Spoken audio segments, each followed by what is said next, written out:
Okay, so I'm going to mute my computer here. I'll see you on Instagram in a second.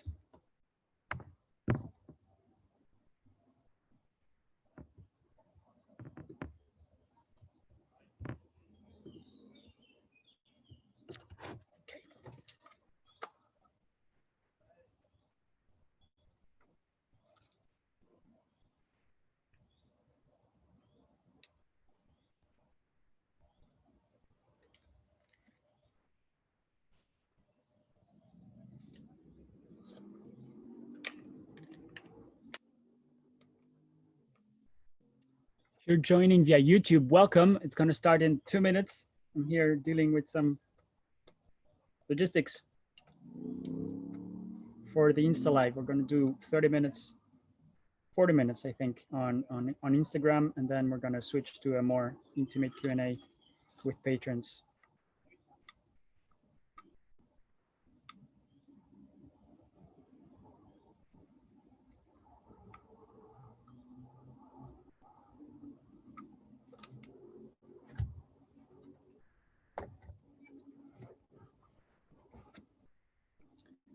Oh, genius. Put it around.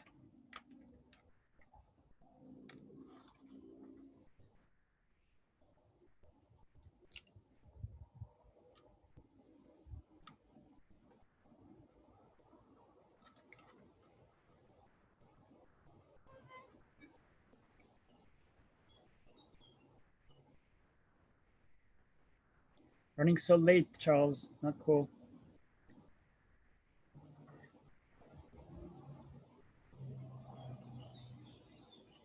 Okay, let's get started.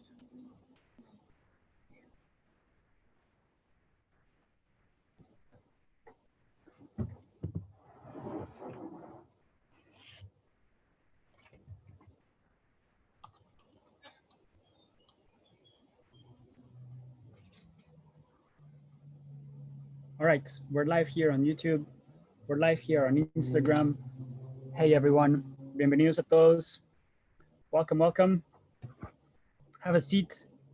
It's going to be an interesting conversation today, an important conversation, a conversation that I've been wanting to have for a long time in this virtual space. And it's not an easy conversation. And if something we've learned from the past months is that creating spaces where we can have, like, let's say, create safe spaces, and beyond safe spaces, brave spaces, where we can have conversations on hard topics and get uncomfortable is actually an important way to grow. So that's what we're going to do. Hola a todos, bienvenidos. Por ahí veo desde Perú, colombianos. Yesenia está por ahí también en México. Y Nidia, bienvenidas, ¿cómo están? Hola, Mauricio en Bogotá, ¿cómo estás? En Ibagué, perdón. Qué bonito verte por acá. Bueno, les cuento a todos en español primero. Recibí demasiadas preguntas súper buenas con este tema de ética animal. Y hay preguntas que vienen de Estados Unidos, hay preguntas que vienen de Europa, hay preguntas que vienen de Asia. Y obviamente preguntas en español que vienen mucho de Latinoamérica. Y las realidades de cada país, de cada región, son muy distintas con relación a la cultura, con relación a la forma en cómo nos relacionamos con los animales, y digamos que la misma cultura de cada país tiene una realidad distinta, y para esta pregunta de ética animal no hay respuestas universales, hay respuestas regionales, hay respuestas que se adaptan a diferentes situaciones y a diferentes contextos socioeconómicos. Entonces, por esa razón, decidí hoy vamos a hacer como el live global, es decir, que voy a hablar en inglés y le voy a hablar a las realidades europeas, a las realidades de Estados Unidos y asiáticas. Y luego mañana, ¿ok? Mañana, les confirmo después, pero vamos a tratar de hacerlo mañana. Hacemos una conversación de solamente en español, ¿ok? Solamente con las preguntas que recibí en español, para hablar de la realidad y el contexto latinoamericano. Espero que les parezca chévere, porque bueno, invité a todo el mundo a pero la verdad hay tanto contenido y las realidades son tan distintas que prefiero hacer 2 lives al respecto que uno solo y hablando mitad en inglés, mitad en español. Okay, all right. So now I'm back to English. I was just explaining in Spanish that I received many interesting questions to this topic, and from very different places around the world, from North America, from Europe, from Asia, mostly, and from Latin America.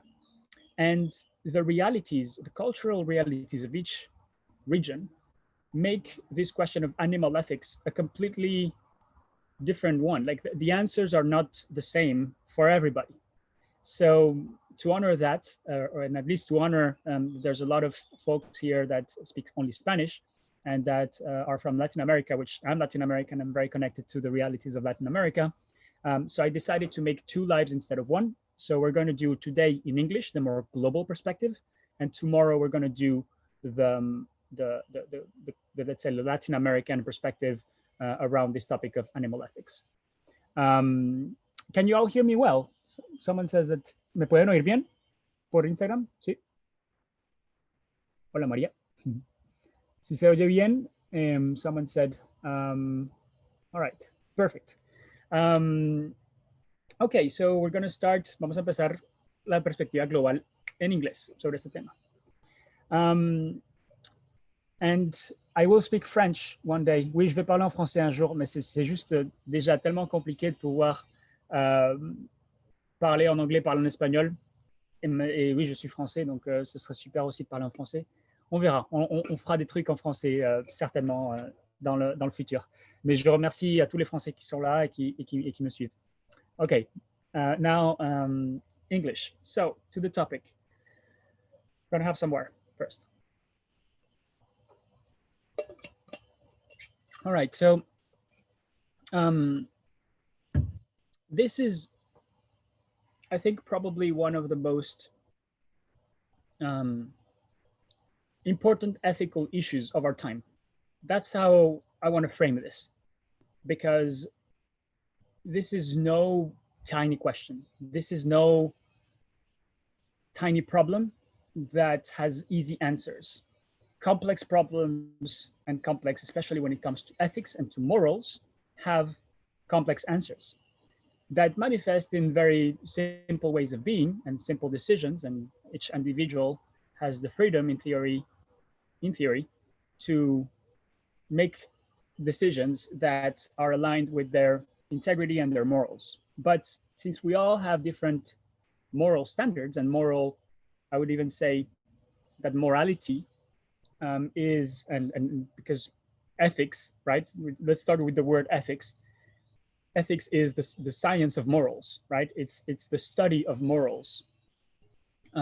So what are morals? Morals is where we divide good from bad. And that, how we divide good from bad, is based on our belief systems, on what we believe is real. And how are our belief systems shaped? Some of us believe in science, some of us believe in religion, some of us believe in our culture, some of us don't believe in anything.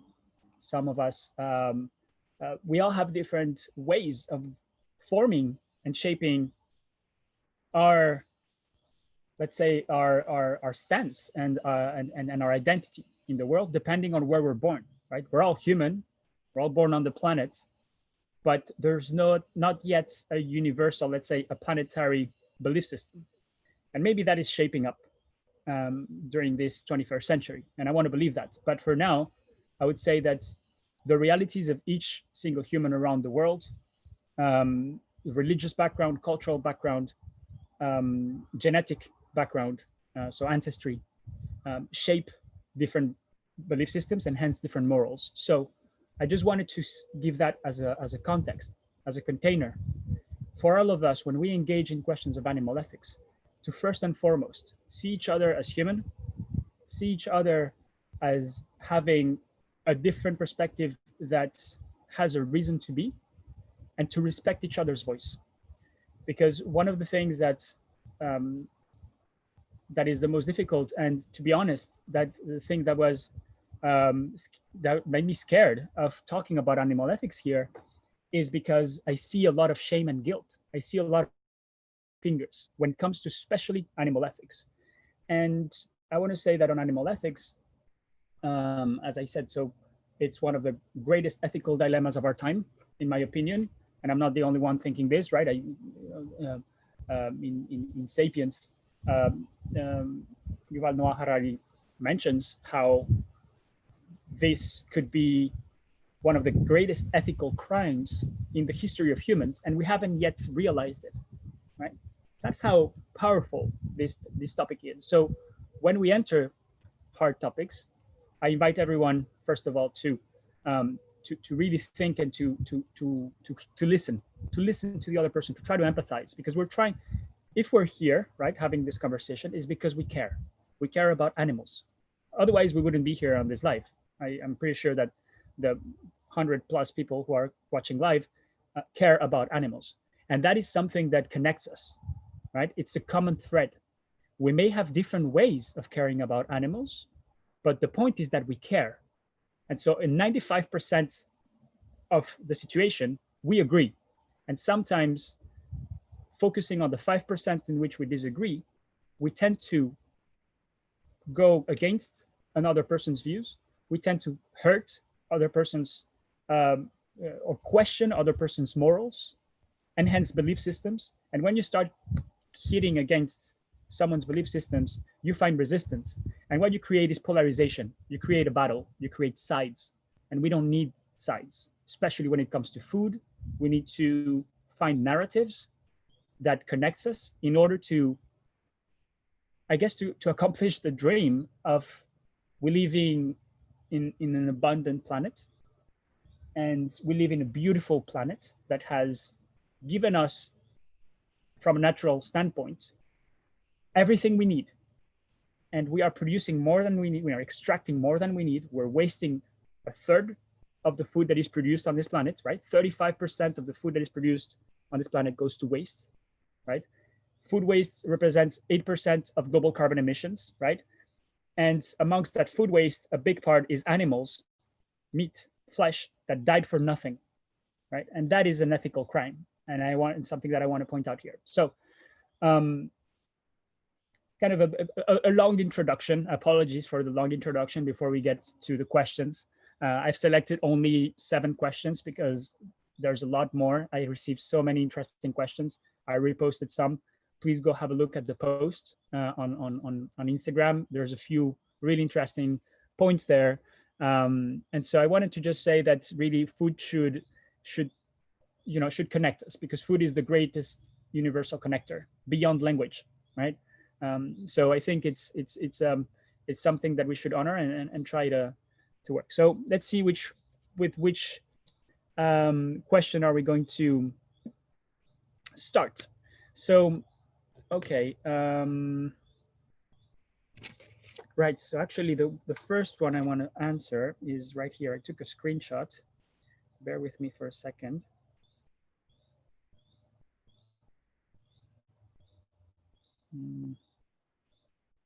Where is it?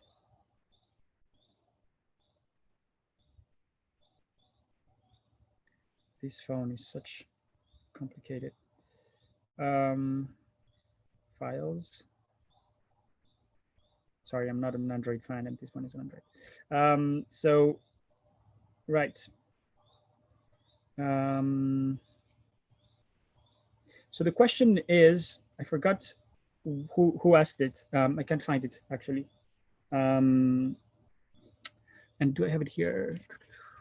Oh yes, this is the one, right? It's a question on speciesism, right? If you're not aware of what speciesism is basically the belief that humans are above nature, or are above, or let's say that we have a particular role in nature that gives us permission to basically have control over nature, right? And especially other species, right? And so this kind of, it's like the concept of racism, right? There's basically a superior species, us, and that we basically, for that, we have kind of granted the power and the authorization to have control over other species. So I have thoughts on that, big ones, but in particular one this question by kind of Meilin Chan and also Itze Steph asked on the post on Instagram.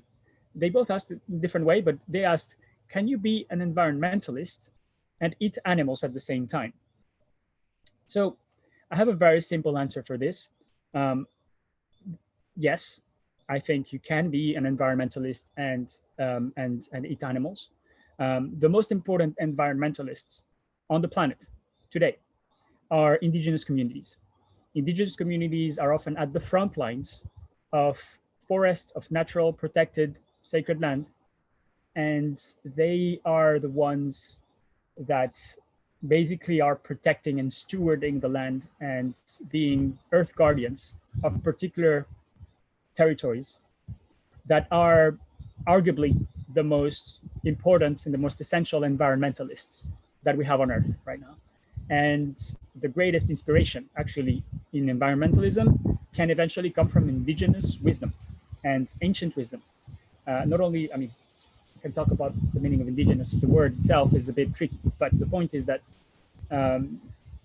communities living in ancient ways, living in harmony with nature, living a non-industrial kind of system of life, are the greatest environmentalists of our time, and they eat animals, right? So that's just my way of kind of putting one argument, a powerful argument, I believe, to this question of how do you be an environmentalist and eat animals. 100% yes.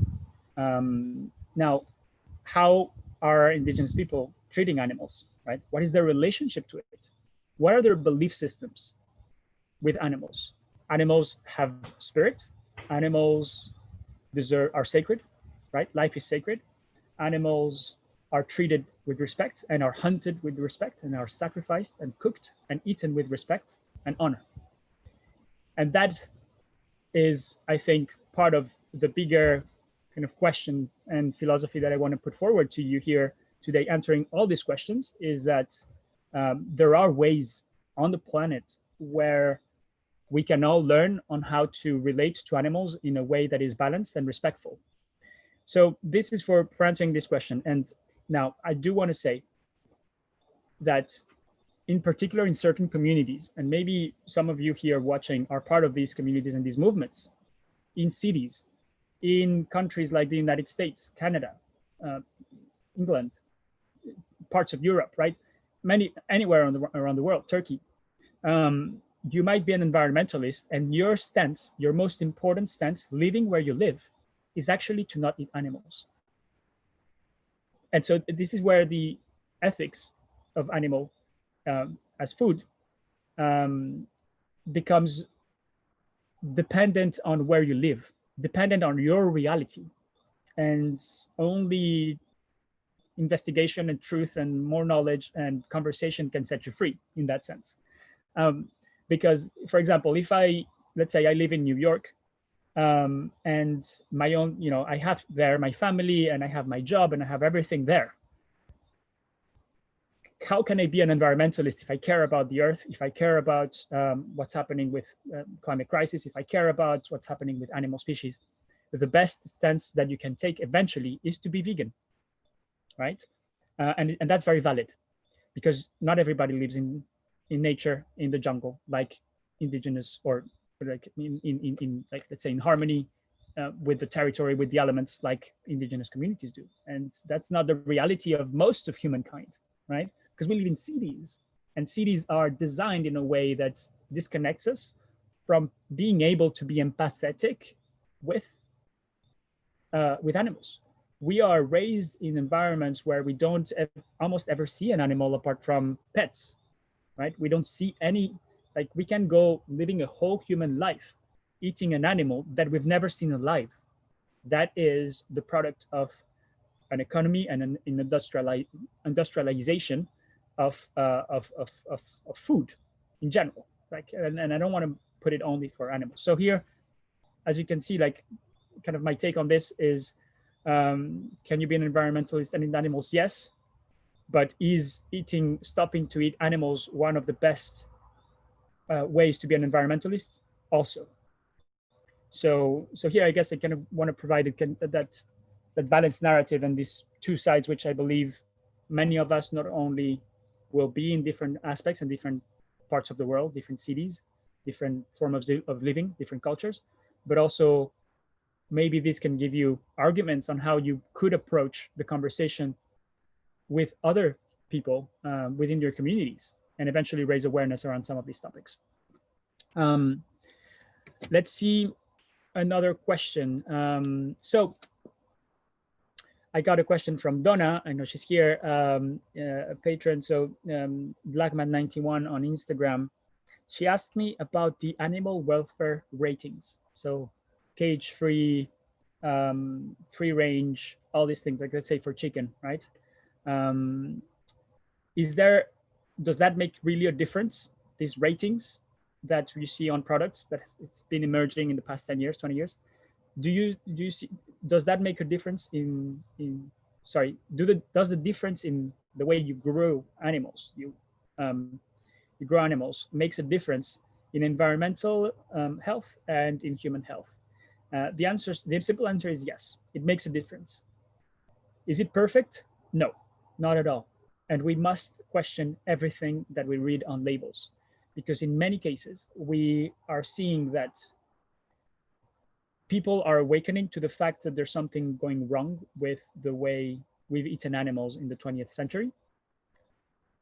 Industrialization, right? Documentaries, great documentaries were done in the 80s, in the 90s, early 20,000s, where we realized actually things like Cowspiracy, for instance, interesting documentary that that if you're curious about animal ethics and the reality of animal farming, you should go and watch. Many documentaries came up putting forward the reality of industrial farming for animals. There's basically concentration camps for animals, right? That's the equivalent. Does that make a difference if you have a, so in some cases, and it depends on the brand, depends on the organization, it depends on the country that you live in, you can trust that this animal will actually be cage-free. But cage-free often means that they're confined in houses, right? They're not in cages, but they're confined, and they have very, very bad ways of, like, animal kind of, terrible conditions, terrible life conditions, right? And they can be cage-free. So cage-free is definitely not enough. Free range, is that enough? Well, it depends. Are these animals living a good life? That is the real question that we should ask. And so brands and organizations and companies and industry is waking up to the fact that us, a majority, hopefully a growing, let's say a growing minority, I'm being too optimistic here. It's not a majority, it's a growing minority, is realizing that we want to eat ethical ingredients, right? And so some of these companies are saying, okay, we're going to change our strategy, we're going to change our branding, right? And some of them are actually needing to change their business model. And that's what needs to happen, because it is actually a really good business to grow animals, and that is why it's being perpetuated. And there are very strong forces that are trying to keep the status quo when it comes to animal farming, because it is such a good business. How can they go out of business if we stop consuming? How do we stop consuming? Informing ourselves and understanding the truth behind a particular brand, behind the reality of our own locality. Because if I go to Villavicencio, the place where my family, my Colombian family is from, in Villavicencio, you buy a chicken, and like, first of all, like, you wouldn't imagine how huge they are, right? They live for 2.5 years. They are very expensive, right? We're talking about $15 for a chicken, $20 a chicken in Colombia, which is incredibly expensive. Why is it expensive? Because this chicken had to be fed for 2.5 years. Did that chicken live a good life? Arguably, yes. So that is, there, eating a chicken soup is more ethical than eating the same recipe of a chicken soup, let's say in any other country where there is, even in Colombia, right, where there is animal farming with an animal that was grown in 4 to 6 months, that didn't have a good life, and that was treated like a commodity, right? So all products are not made equal in all parts of the world, right? So what makes a difference is really us actively seeking truth, actively seeking what's behind, right? Not gobbling it all up, right? That's what makes a difference. And so these kind of, cage free, let's say, or sorry, not cage free, free roaming eggs and hens, arguably they have a good life. Is it better for them, for their health? Probably. But if there's still a lot, they're going to have to put antibiotics in them. Is it good to eat chicken that has received antibiotics? No, it's not. Right. So, and there's a lot of eventually hormonal problems, right, that humans can have today and are having. And there's public health issues because we eat too much chicken that has been treated with antibiotics. We create a resistance to antibiotics by eating this chicken. So, and we don't know this. This is the problem, right? So, so that's kind of to answer this question. It does make a difference in environmental terms. It does make a difference in the health of humans, but we need to go deeper. I want to highlight also a question by it's not a question, it's a huge comment on the post I did 2 days ago around so it's Rafaela Munoz wrote a beautiful long comment, and she says something interesting that I want to share with you all. But first of all, I invite you to go and like that comment and follow her.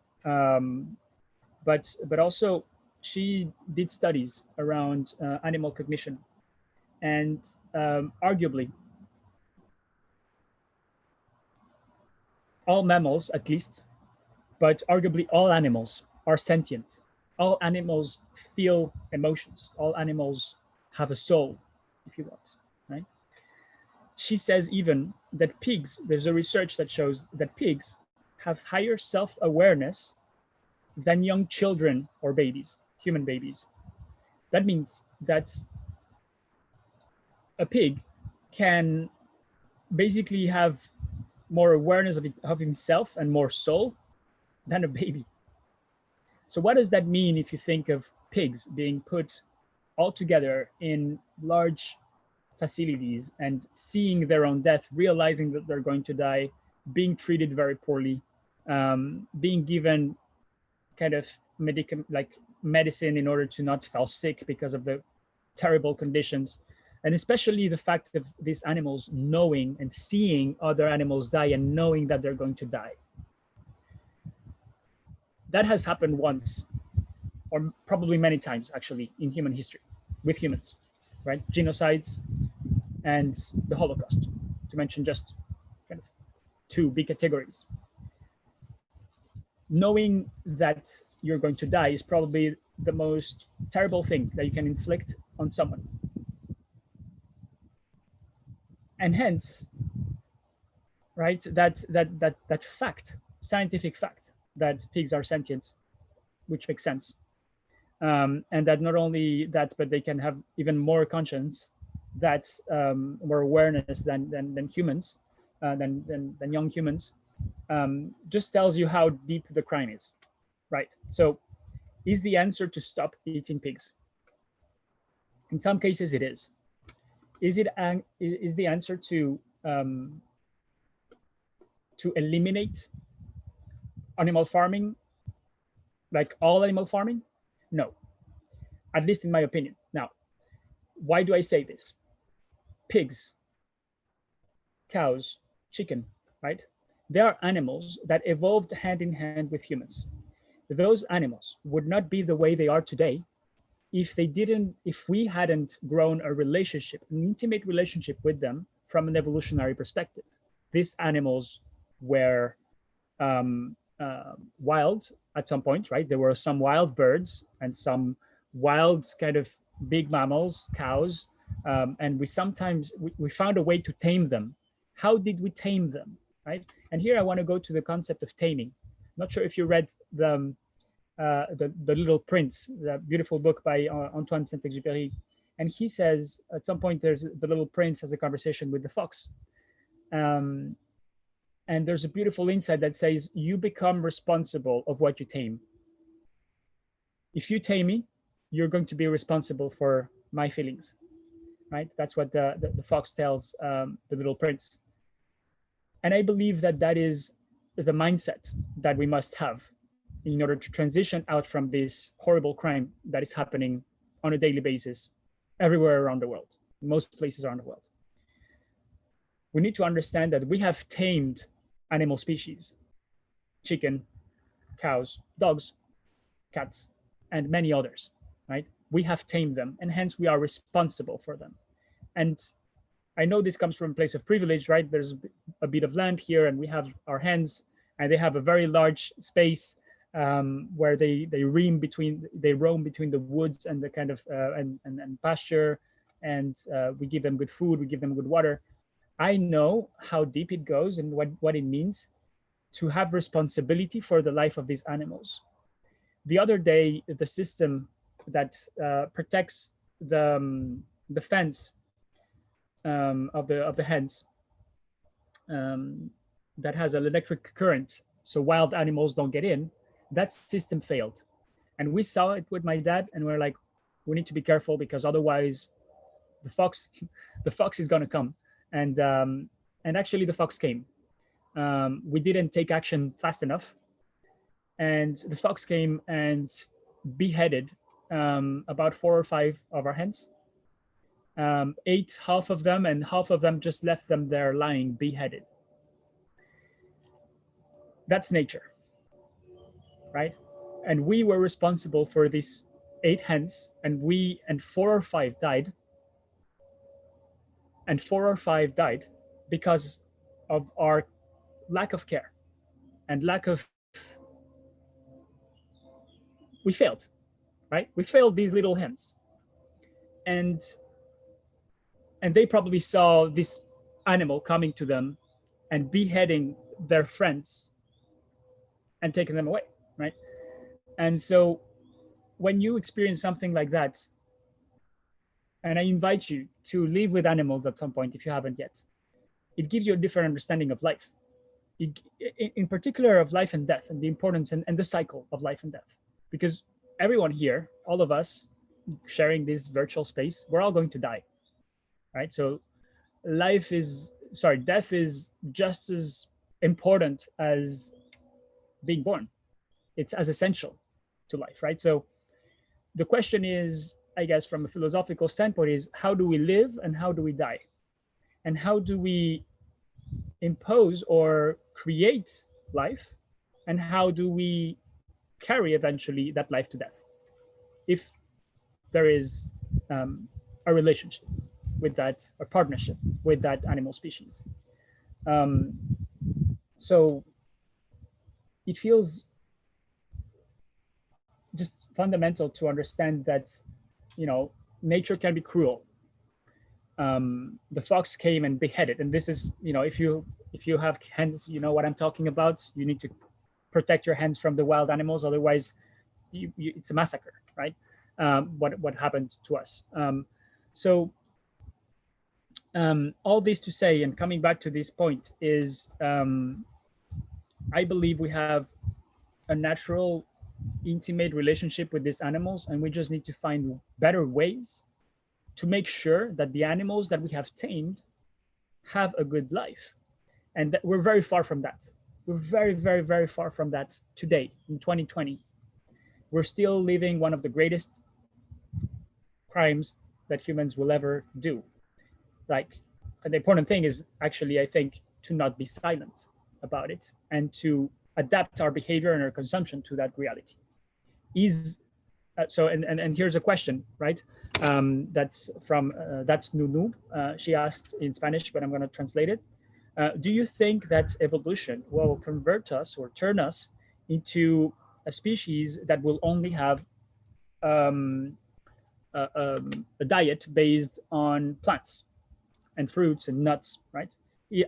Is humanity kind of going to just evolve to be plant-based, fully plant-based, right? And I love this question because you can think about this 1,000 years from now, 10,000 years from now, 100,000 years from now, right? This is not big numbers in historical scale, right? Because we're human and we only have on average 80 years to live. we talk about 100 years or 1,000 years, and it sounds like a lot of time. It's not. So will we evolve to become plant-based? I think there's so many things happening right now that we have absolutely no no idea how it's going to end up playing out. But we have many inspirations on where things could go. And I don't have the answer to this question. I have a kind of intuition and gut feeling on how I want myself to live the rest of the life that I have to live, and how I would love my children to eventually grow and witness and have the opportunity to be alive in this planet. And I know what I want, the values that I want to teach them, but I don't know, exactly where that might lead in the future. Now, I do feel that this question is very empowering, because I'm going to ask you the question. That's Nunu. What is your dream? How do you dream of seeing the future of human evolution? And if you dream it, how can you do within your lifetime to bring that future to the present, to your present, with the way you live, the house that you live in, the city, the community that you have around you, what you teach to your children, and the greater movement that you're a part of? Because that's really what's going to happen, at least in your reality, if you choose so. Now, one thing I want to say about this question is that I really do hope that as soon as possible, we do what's necessary to move on from the current broken criminal system of treating animals. And I think that there's too many beautiful traditions, culturally speaking, ways of living that include animals as part of their diet, that I don't think we'll ever forget that. And we might eventually be fully plant-based and create alternatives to beef or to chicken, but the traditions that are so beautiful all over the world, with recipes, with stories, with grandma's stories, talking about the spirit of the chicken, I think that's so beautiful that it would be a shame if we lost it.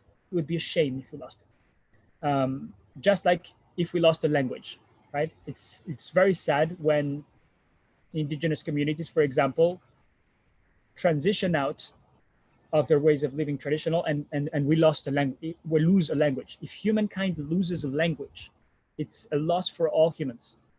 If we lose stories, if we lose song, it's a loss for all of us. Just in the same way, if we lose traditions that are about living in harmony with other animal species and honoring these animal species, I think all humans lose. So how can we keep that memory alive, that practice alive, while respecting the life of the animals? I personally, deep inside, believe it's possible. And so Rafaela Munoz asked me also, how optimistic am I for the future?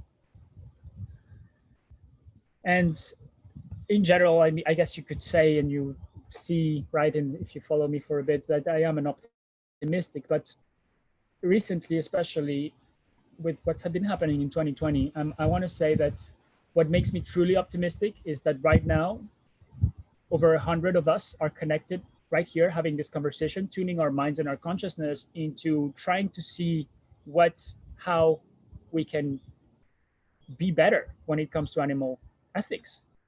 If this becomes mainstream, because it's not yet, if these conversations become mainstream, if these conversations are told to kids at schools, if these conversations become an important conversation in Congress, in parliaments all over the world, and they are already, right? In the European Commission, I have a dear friend in Colombia who's an animal rights activist in Congress, and he's the only one, and he has to make a lot of noise to be heard, and his message is one of the most important messages, especially in Colombia, one of the most biodiverse countries in the world, where we might be going in the wrong direction in some cases.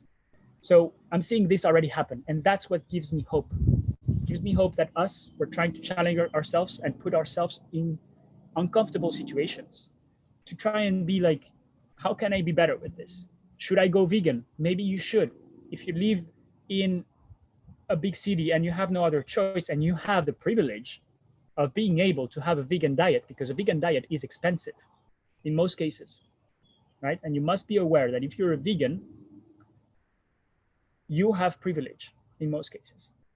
You have the privilege of choice, and not all humans, and I would say not many, have the privilege of choosing a vegan diet. In that sense, and it leads to the last question I'll be answering right here, is a question from dear patron Maya, who said, how can we facilitate an activism for animal rights that can avoid shame and guilt? And I think this is one of the most important questions, and one of the most important conversations that we need to have. How can we facilitate activism for animal rights without shame and guilt? What happens with shame and guilt? Well, I actually started a bit with that conversation. If you shame someone else for something that they believe very deeply in, that is part of their core morals and belief system, if you shame this person, you attack them to their root.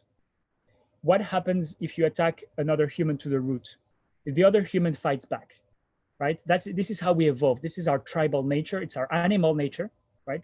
Let's also be aware and acknowledge that we're animals. So there we become very animal in that sense, where we are just like, oh, you don't want me to, you're judging me for the way I live, for what I believe, for what my grandmother did, for what I've been doing and I've been seeing, for what I consider sacred. You're judging me for what I consider sacred. Immediately, this person is not going to have a conversation with you. There's only going to be throwing stones at each other. What happens when we throw stones at each other? We hurt. And is pain more needed today? Probably not. So I invite you all to try and think very seriously about how you would answer this question from Maya. How can we facilitate an activism for human rights, animal rights that can avoid shame and guilt? Because this is a question that we should all be thinking about. Creating polarizations, the band of the vegan versus the band of the meat eaters, is going to create more polarization, and that means that we're going to end up with black or white situations in which we never agree on the 95% of the things that we agree on, but rather disagree on the 5% that we have a different worldview on. And because of that 5%, we end up creating silos and we end up creating separation in the world, right? The right and the left, the black and the white, the Republicans and the Democrats, right? And so that kind of binary system is not of service to humankind. It's of service to powers that exist because this polarization exists. And one of the things that I fear and I really want us to think about is, how can we not create polarization in food? How can we agree on the things that we agree on? Let's shine a light on the things that we agree on, because you might be eating meat, you might not be eating meat, you might have never eaten meat. The point is that when you see a dog, you feel empathy and you feel respect and you want that animal to live well. And that should be the same for every single animal that we come into contact with through our personal interactions or through our consumptions at the supermarket. So I guess I didn't really answer this question. I just kind of talked about the question. How can we avoid shame and guilt? Facilitate an activism that avoids shame and guilt. I guess we need to if we're talking about empathy towards animals, let's start with empathy towards other humans. And especially, I see something very dangerous with the hashtag Go Vegan, which I really appreciate where you come from. But hashtag Go Vegan ignores the reality of millions, if not billions of humans who cannot afford a vegan diet. So just because of that, the go vegan argument and everybody should be vegan does not work on a global scale. Now, go vegan can be a great thing if you live in a community where going vegan is the best thing you can do, is the most important, the most beautiful stance that you can have. And it's not black and white also for all life. I've seen some of the best vegans I've known have at some point decided, for my health, this year I'm actually eating some dairy. For my health, this year I'm actually eating some fish. And I think this goes part of a broader umbrella of questions, which is, what is good nutrition? And can we really have full nutrition with only plants? The answer is 100% yes. But to have a 100% healthy vegan diet, you need to have access to information and access to resources. And not all humans have it. If you live in a food desert, and the best thing that can ensure your good nutrition is going to eat chicken, then in many ways, it is still ethical for you to eat chicken. Can you reduce the amount of chicken that you eat? You may be able to do it. You may be able to do it.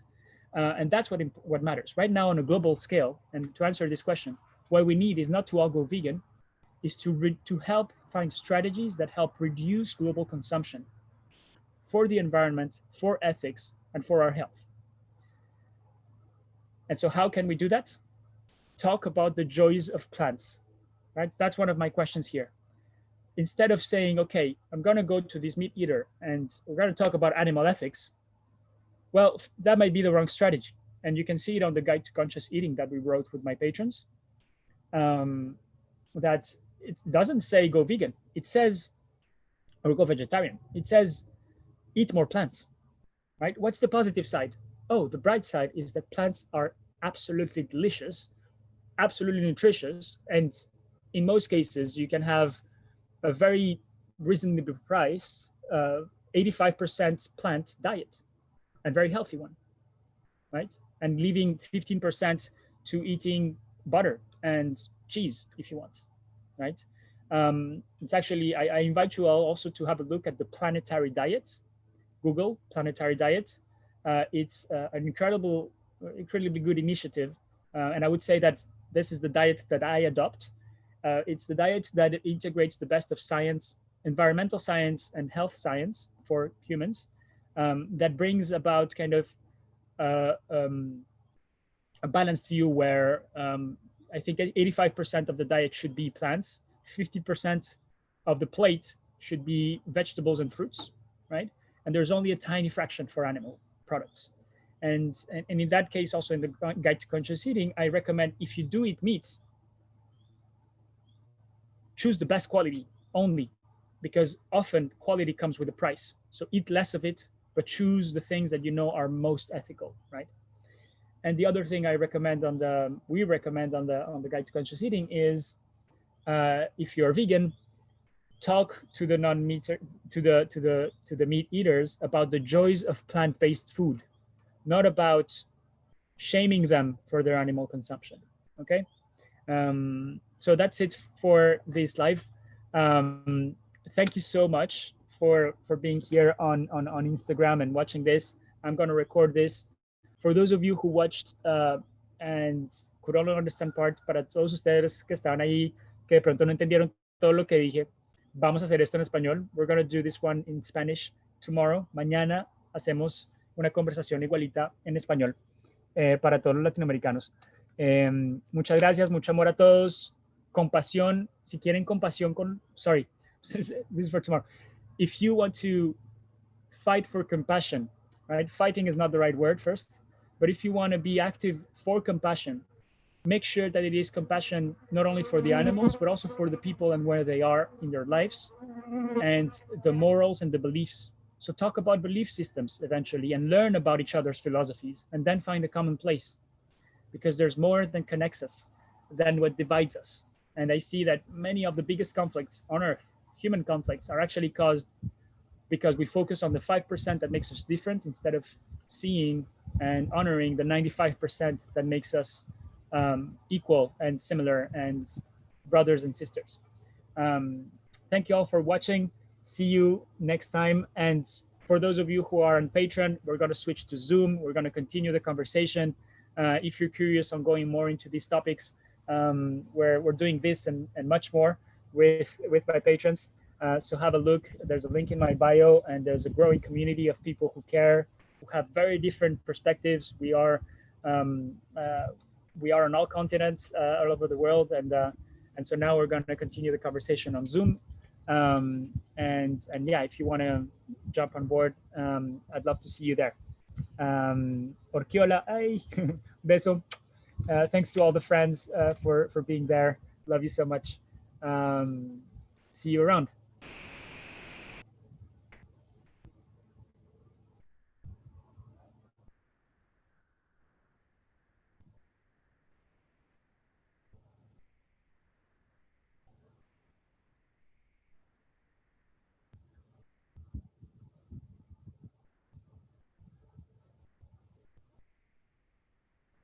Hello. How are you on this Zoom? Good. Okay, just a second. I just need to make sure I save the EGTV.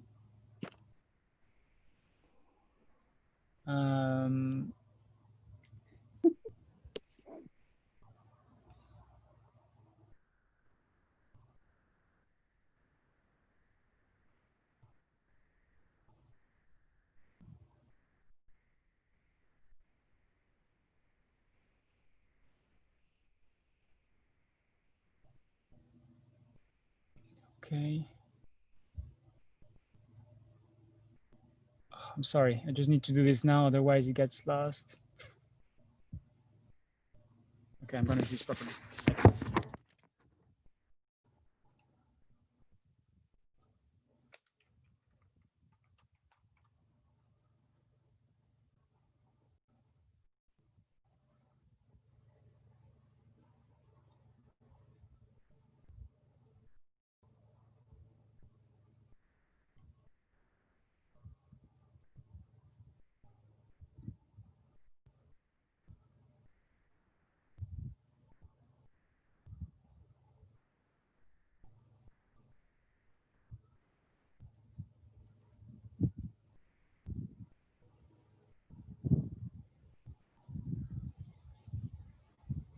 Okay.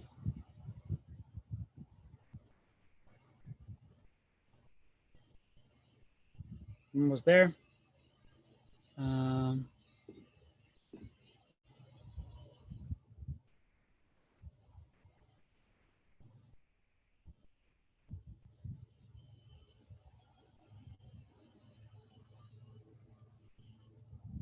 Right. Okay, that's done.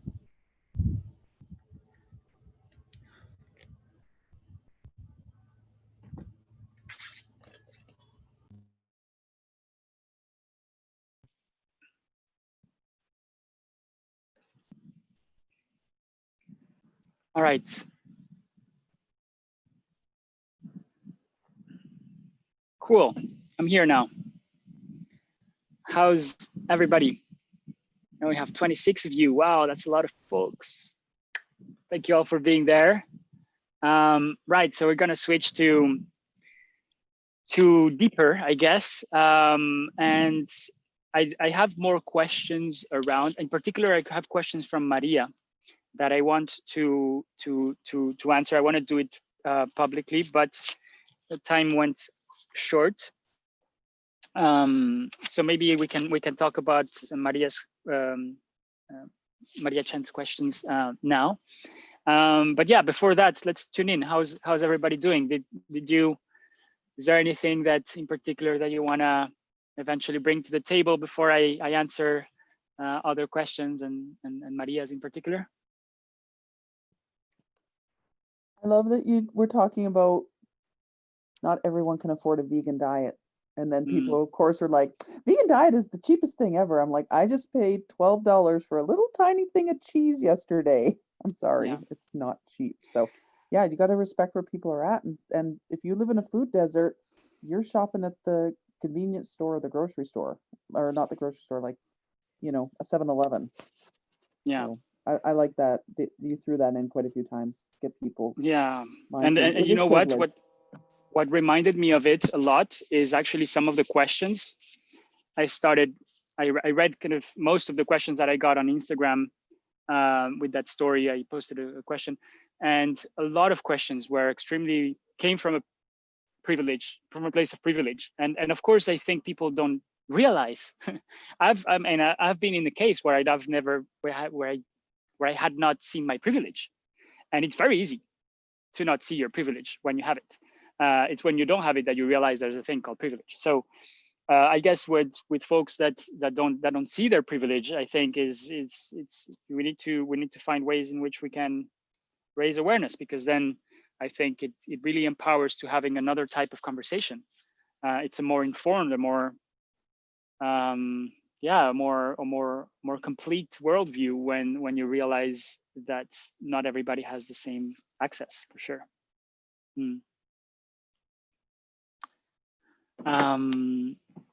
Anyone else would like to share something about the first part of the Q&A that they resonate with?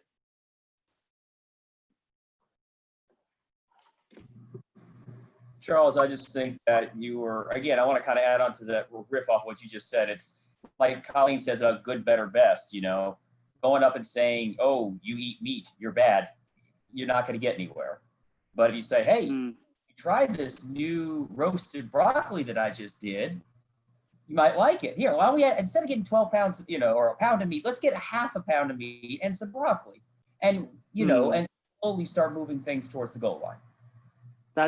I think that in terms of theory of change, we need to make this, what you just said, more broadly known, because a lot of us are still in a black and white kind of situation where we don't understand that finding a middle ground is actually the best way forward, which is reducing, which is finding better quality if you can, which is, you know, celebrating vegetables and celebrating plants and plant cuisine.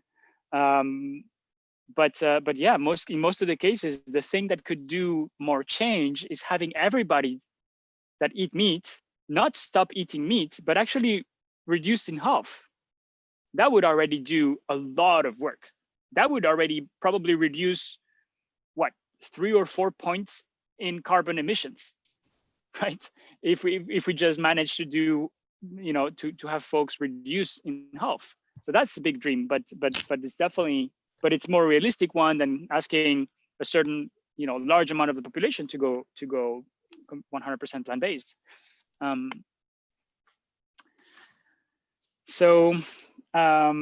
right, so you may have questions here, so I'm happy just to eventually, if you have any particular question to put on the chat. I do want to answer on Maria's questions, and then after, maybe we can move. I mean, it can be questions, or it can be that we create more of a dialogue. I'm always happy to do that, so feel free to maybe to move into more kind of dialogue space after. So Maria, do you want me to read you the questions that you sent, or do you want to ask them? What do you prefer? Sorry, I have a terrible memory. Is it okay if you? Yes, of course. I forgot what I asked. Yeah, no, perfect. So there were 3 questions. I'm going to focus on 2 that encompass the third. And I also want to say that so Maria is very well versed in the Chinese context of this of animal ethics. It's actually part of her passion and her. I mean, I'm sorry if I'm kind of talking for you, Maria, and please apologize.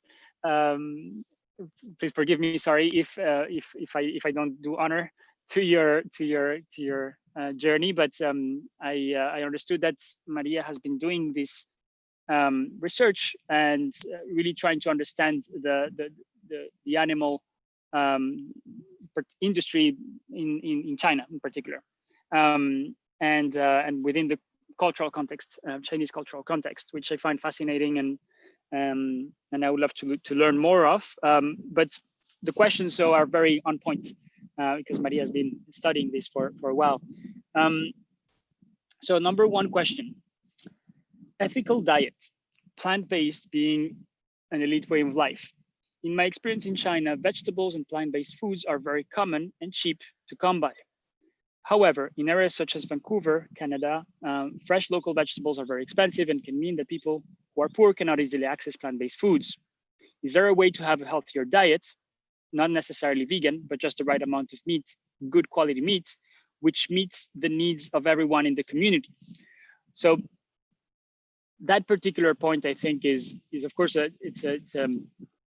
it's a question that is not, that doesn't have an exact answer, but there's, or at least I don't have one. But I feel that there's something about the centrality of education when it comes to really trying to, the central role of education and that education will play within communities to try to find the best we can, to try and put on the agenda of families, I guess, and to really kind of discuss of what is the best thing we can do. So the first step is, of course, raising awareness on what is actually ethical and what is not, raising the importance around these ethics, and then trying to find the best possible solution, which again will be different, as I said earlier, will probably be different in different parts around the world. In France, for example, we have very high standards of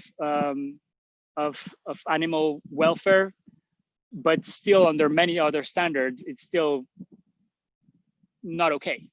But it's kind of one of the best around the world because there's been a lot of efforts done by policymakers actually.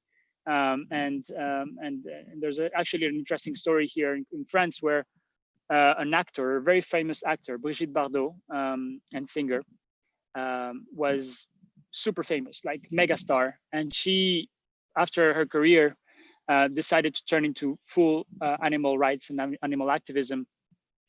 And she started lobbying and using her fame to make people aware of this. And they brought a project of law because she was being so vocal on television and shaming, in a way, politicians for not taking action, that a law was passed and that led to new technologies in the way animals were slaughtered.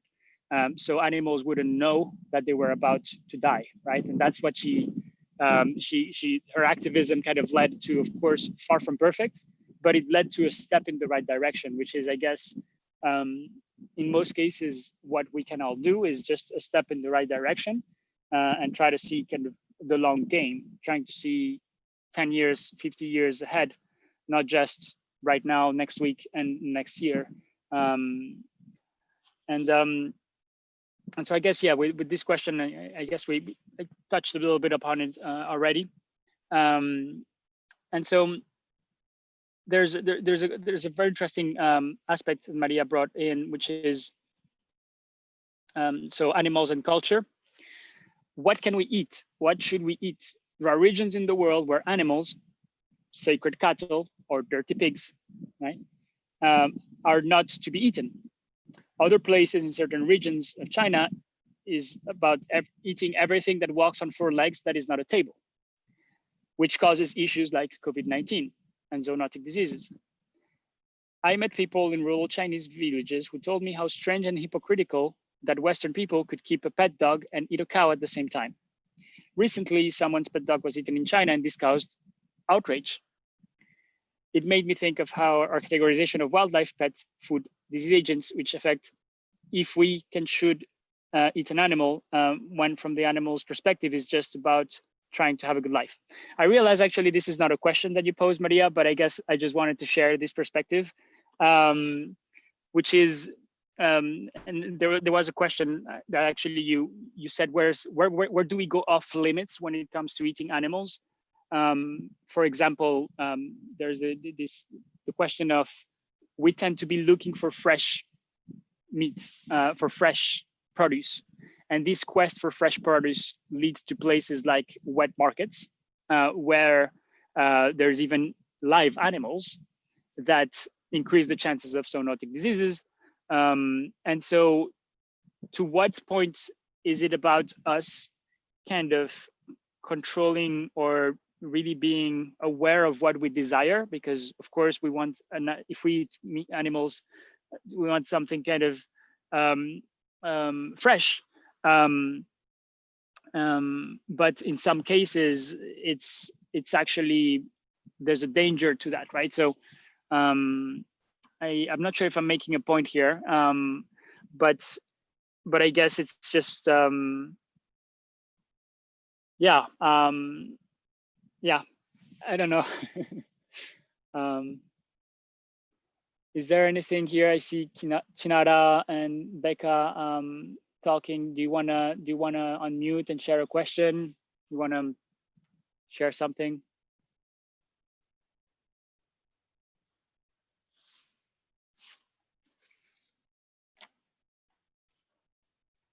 I guess there's a bigger question here with the point brought in by Maria, which was that in some extent there is two categories of animal ethics. One of them is animals that we have tamed, right, from a historical perspective, and that we are hence kind of responsible of. And there is this dark side of the animal industry and the farming, industrial farming of animals that is very negative.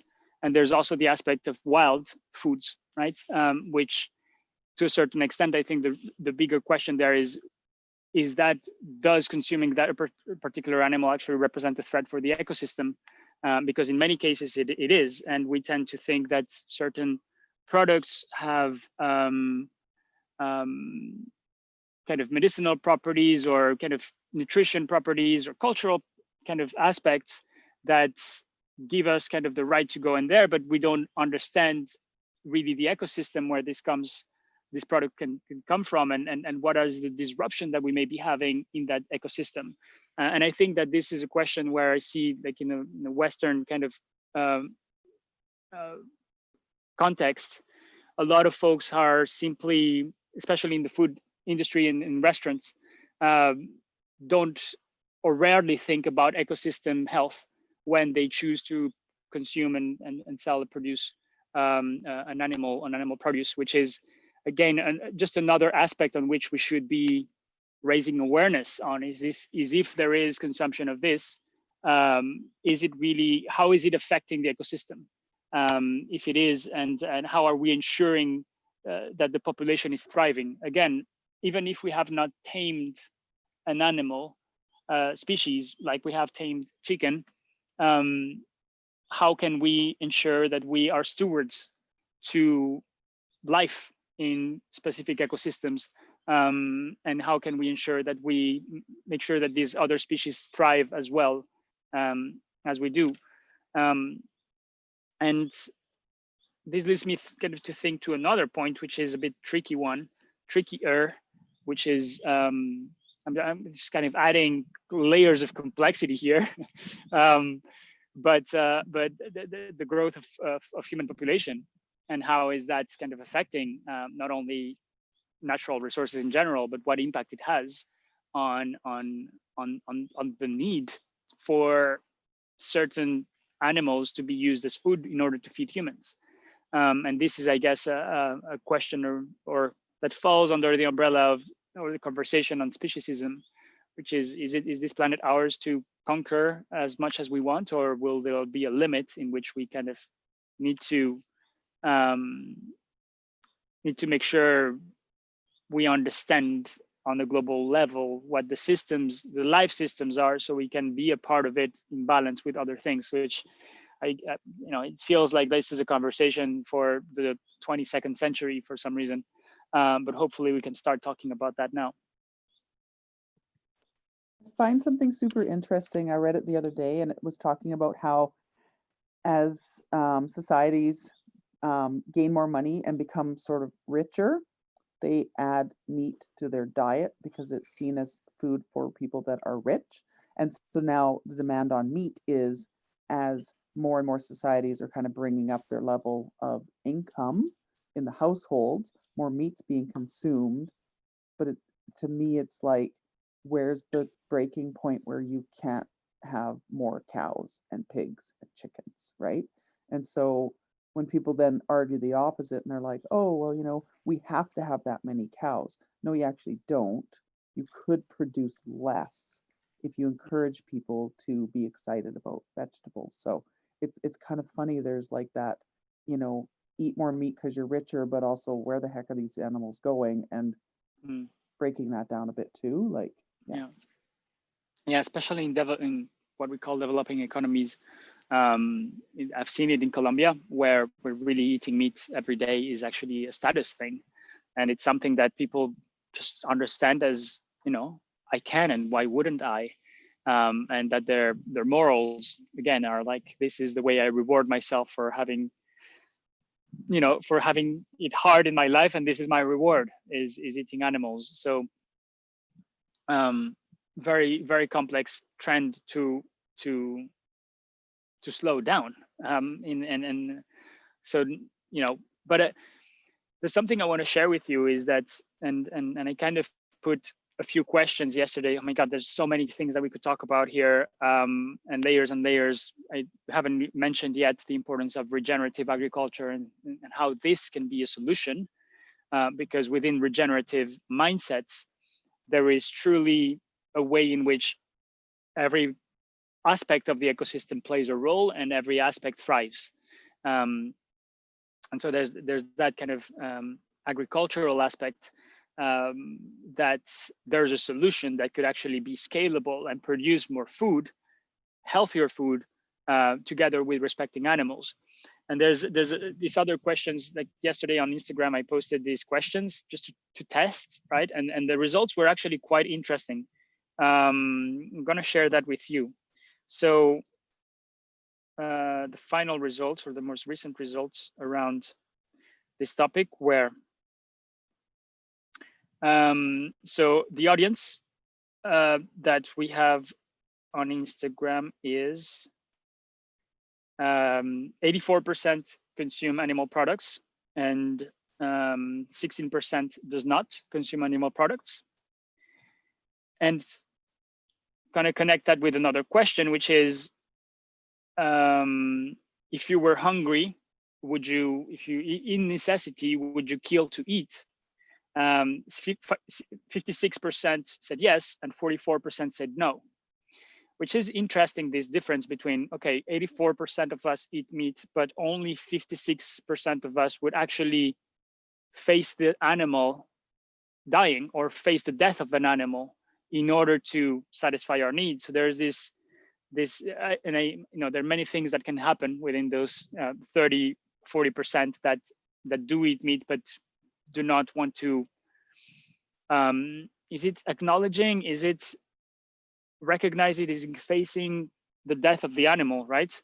And so I think there's something very powerful about this, and there's this idea that I've been dreaming, I guess, because it would be a dream, something that I would love to see, is what if, in order to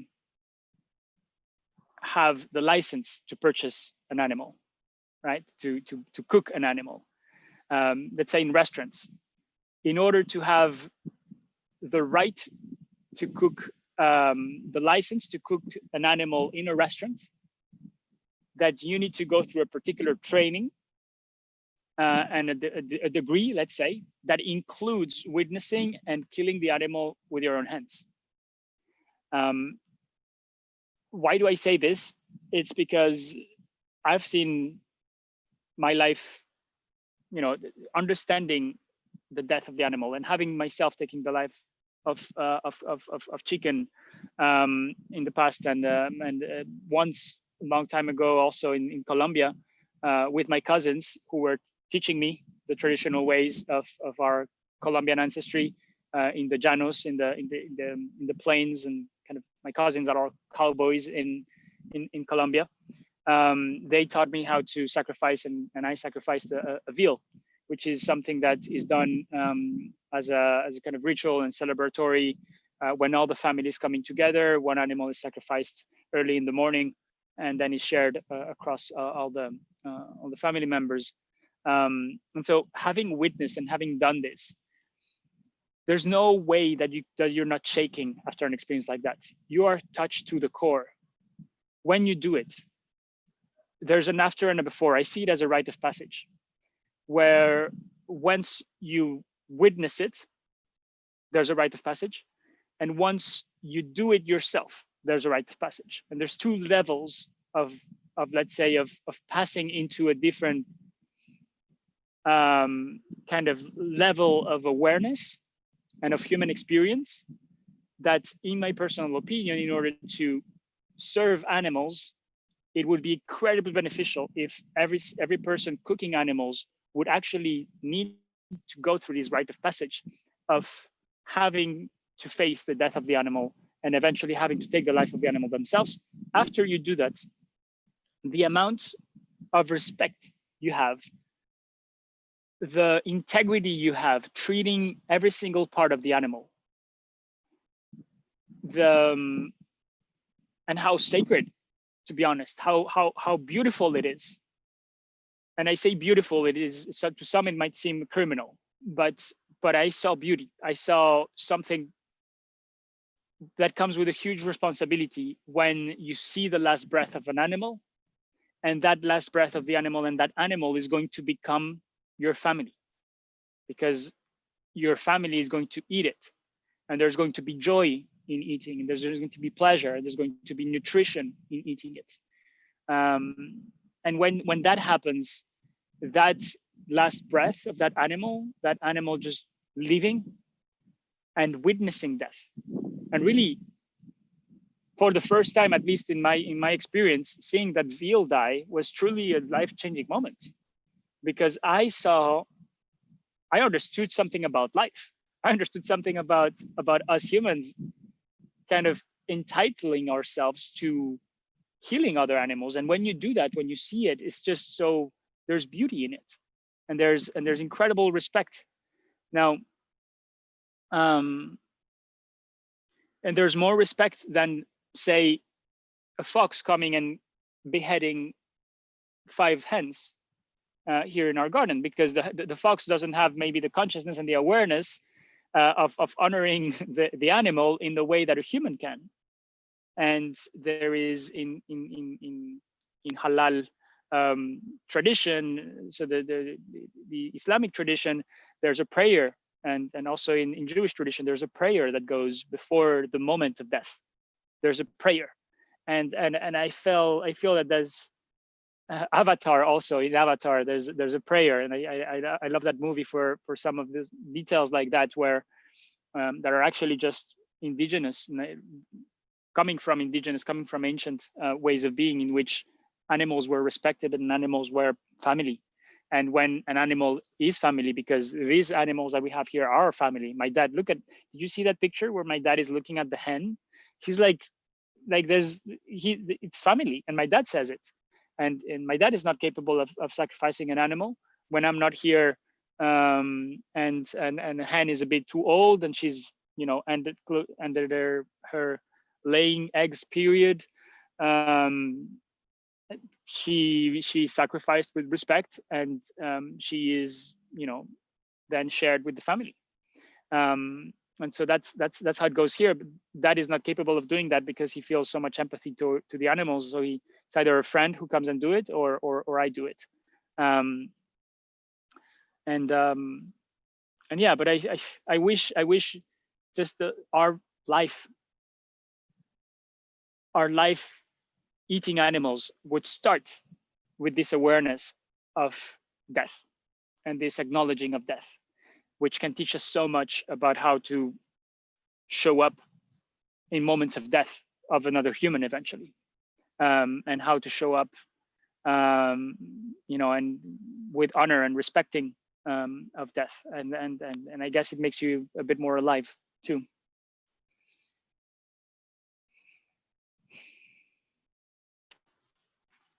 So would you be for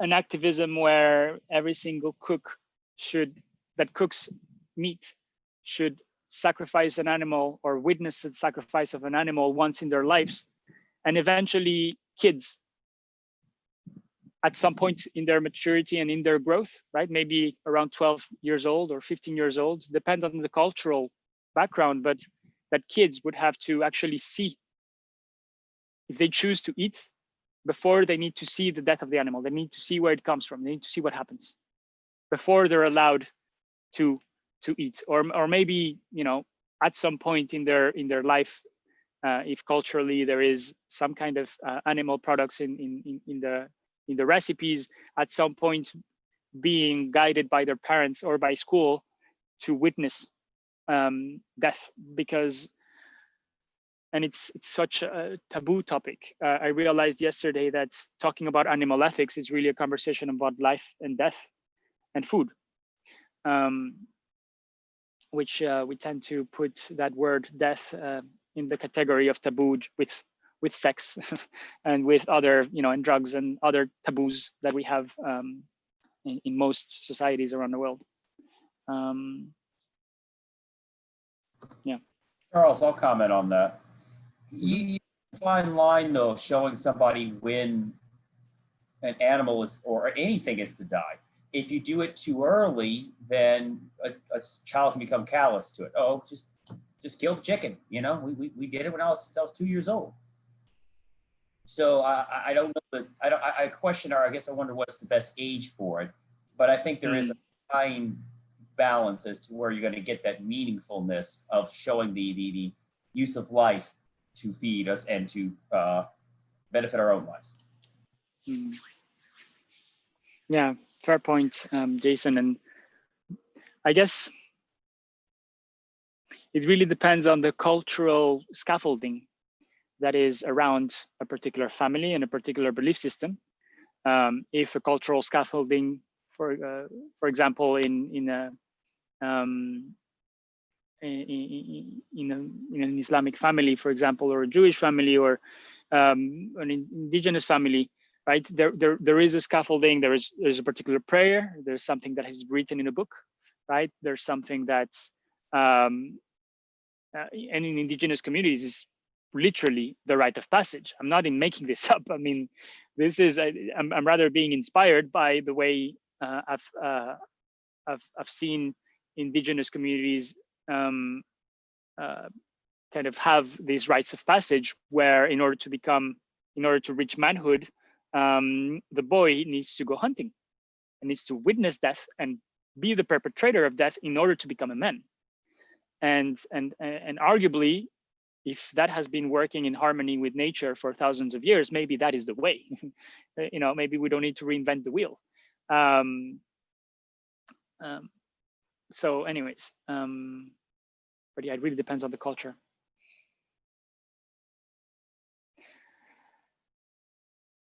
Noemi shares, I think that to see the beauty in death, we also need the absence of violence. We need respect, not violence, 100%. Yeah, thank you for sharing that, Noemi. Respect, not violence, because there's so much.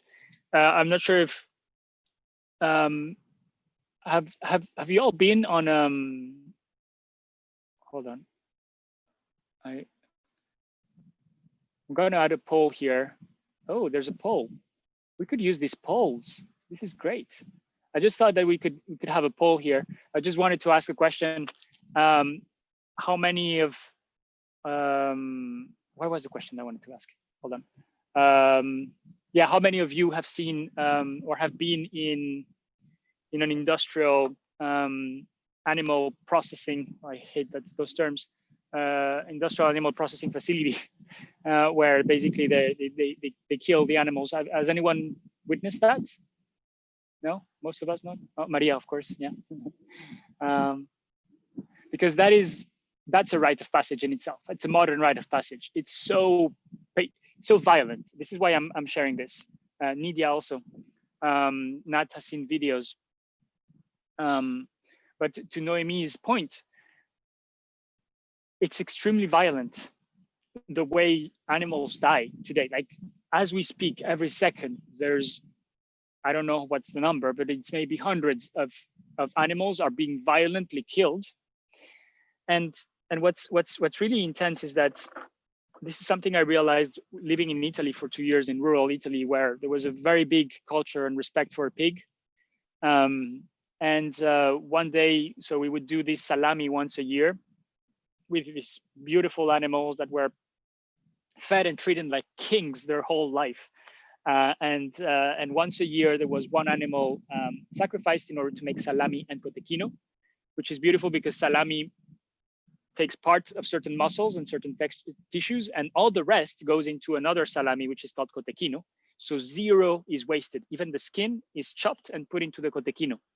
So there's only the bones left of the animal to make 2 different recipes, which is another topic and layer of complexity that we could discuss, but I don't want to. There's zero waste in meat eating, which is a big topic. But back to this point in a little story, I guess. I met the butcher who was doing the sacrifice. First of all, the way it was done was the most playful and respectful way that I have seen an animal die. And I say playful because I think the animal was having fun until he feels a little pain and then just bleeds out. And then suddenly there's a point where he dies, right? But until the moment of the animal feeling the pain, I am almost pretty sure that the animal was happy and having fun in this particular way. I'm not going to go into details of how it's done. I'm happy to talk about it more. But the point is that when the animal was taken down and emptied and cleaned, washed with utmost respect and laid on the table, so the person who would be the butcher breaking everything apart, it was a 350 kilo animal, he started telling us this story of he was missing 2 fingers, had been a butcher all his life, and he said that when he was a kid, he worked in a facility where they would sacrifice the animals in the way that he just showed us, traditional way. And at some point, he said something along these lines: when mortadella started becoming trendy, and especially in the United States, where and in other countries in Europe, it wasn't anymore a local food and delicacy that people would eat and had been eaten for hundreds of years, mortadella. But when it became a thing that of industrial proportions, we had to be killing more and more animals on a daily basis. So when he was a kid and he entered being a butcher, he would kill maybe 1 a day when he was very busy, right? And there were a few of them, right? Or maybe 2 or 3 a week. And then at some point it got so intense that these guys who were butchers, there's a story of butchers committing suicide in this particular region because it was too much and they had to take the life of too many animals. And so it started becoming, in my perspective, at that point where the demand was growing and we said we're going to scale this, it started becoming inhumane. If a human cannot stand physically, mentally stand the death of so many animals, it becomes inhumane, even if it's killed with respect. So what was the solution? Because of course, the big brands of meat that saw their economic profits growing in particular with mortadella product, they had to find a solution because their butchers were not happy, were having mental health problems, and some of them had committed suicide. And this is where I say the connection of one thing and the other, right? Human health and animal health. It's like, and the mental health, right? When it was done in a humane way, and was done in a respectful way, at some point it switched. And this is when the technology came that machines started taking the role of humans. And machines today take the life of animals. It's not humans. Apart from halal and kosher, which I believe still today, from what I understand, and I don't know enough, from what I understand, halal and kosher is actually sacrificed by a human, but in most other cases, it's a machine that kills the animal. So let's just think about that for a second. Robots healing animals, right? We invent the robot because we're not able to withstand so much death. It's not humane. And so seeing this system where we need to have machines intervening for what humans cannot do because of their health, mental health, is very telling of what's happening nowadays. So I find it extremely violent to have witnessed a chicken processing facility. It was actually very beautiful, and I love the people who run this company. This was like, and this is where it becomes very complicated, because you see these people who care about their animals, who've scaled, who have a family, who are doing well, they're doing good business, and they're respecting their animals until the moment of their death, but they have chosen the machine sacrifice because nobody wanted to do the job of cutting the head of so many chicken. And they weren't only doing chicken, but they were doing the best poultry in northern Italy, arguably some of the best poultry in northern Italy, serving some of the best Michelin star restaurants, very ethical in the way animals were treated and fed, weren't given any medicine, any antibiotics, and it was everything. It was super clean, like, and they were proud to show us around. But one thing that really shocked me was how, so the animals probably didn't know they were dying. They were just put together, and at some point someone takes them and just hangs them from a feet, from one of their foot, and it's a chain, right? So they just hang them. So the person just hangs them, right? So it's not that hard of a job. They take them and they take one foot and they hang them. And then the chain comes into this machine. We just got to see a glimpse of it, very professional. And I see there's a willingness to do good, but at the same time, what happened afterwards, and I'm sorry if this is shocking to anyone watching, but it's the truth. These animals, so they were hung by one foot, their heads down and kind of open wings, their heads just went into a pool of water where there was current, electrical current. And so they kind of head in the water and then just like an electrical current. And at that point, their heart stops, right?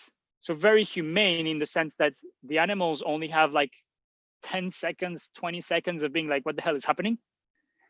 And then just like shut down, like, they shut down literally because of the electroshock.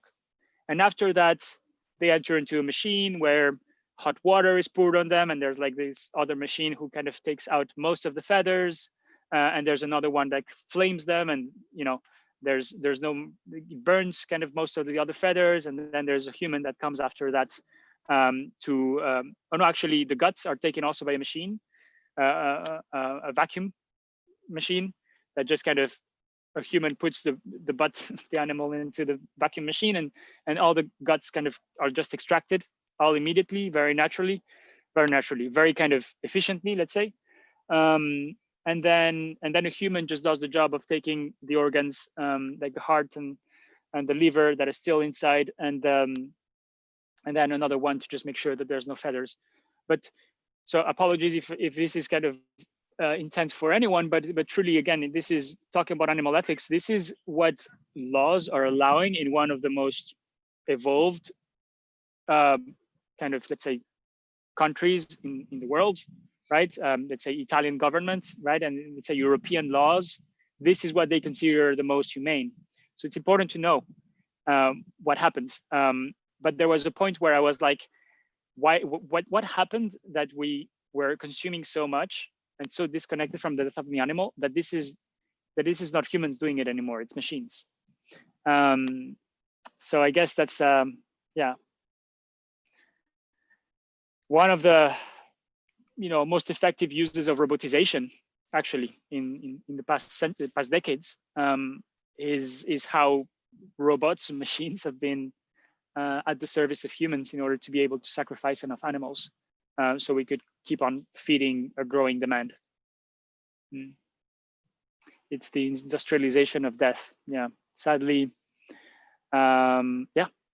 industrialization of death or industrialization of life, whatever you want to see it. I guess it's both. Yeah. I want to say something about what you're saying. I just read the book, The End of Food that actually speaks a lot about this that you're talking right now, about how industrialization became like a thing overnight, and they didn't actually were conscious of the consequences that this was going to have in the future, that the future is right now, that we are now getting consciousness of everything that is not working well because of industrialization. And also another thing that I like, it resonated me when you were talking on the Instagram live, was a reality of the difference in every country, in every culture. Like, it's completely it's another world we are living in. When, like, I'm from Mexico and I've been living all my life in Mexico until now that I recently moved to United States. So it's according to food and other things, it's completely different the way they also see things. And from my perspective, I can just immediately see that they are more comfortable with food waste. Like, that is one of the things. And another thing that Colleen said, like, about what can families afford, and meat can be like this luxury product. There's a big difference in what we need and what we want. And I believe part of what we are doing wrong with animals is that we are eating a lot of what we don't need. And if we took like steps back to learn again about the health, about how can we nurture our bodies and what we actually need, we would actually eat a lot less than we are eating, and we would be more conscious, like you said. Also, I remember when you said on the ceviche class about only people who had fish should be able to kill a fish and to know how to kill a fish. And then I was seeing these videos of someone who was fishing out there, and he killed the fish like really bad. Like, I know how to kill a fish because I learned from my fishing experience. I had it with my family since I was a kid back in Mexico. And also I have these memories with my grandma, how to clean a fish after you kill it, like, and to kill it quickly, like in a respectful way, and without the less pain you can make him feel, right? You don't want him to feel a lot of pain. And then I see this man like killing him horribly and taking all the guts, and I'm like, whoa, that's like, I think the way you are thinking about maybe training, and it's a whole process that everyone will, or how you say it.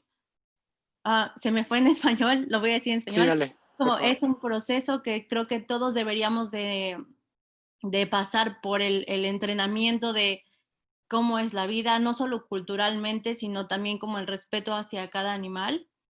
Y porque también leí en los comentarios ahorita que alguien preguntaba sobre los insectos, si sobre los insectos sería lo mismo. Y yo creo que es lo mismo que una vaca y que un perro, porque no sabemos cómo sienten o si sienten, y creo que tanto el problema no es si sienten o no, sino que también están vivos. Entonces, creo que eso es algo que nosotros deberíamos de poder entenderlo un poco más allá, y como dices, de verlo de una manera respetuosa, porque sí hay mucho como, siento que hay mucho cultura y necesidad de a fuerza imponer al otro lo que nosotros creemos, cuando no es así, cuando hay que ser como más abiertos.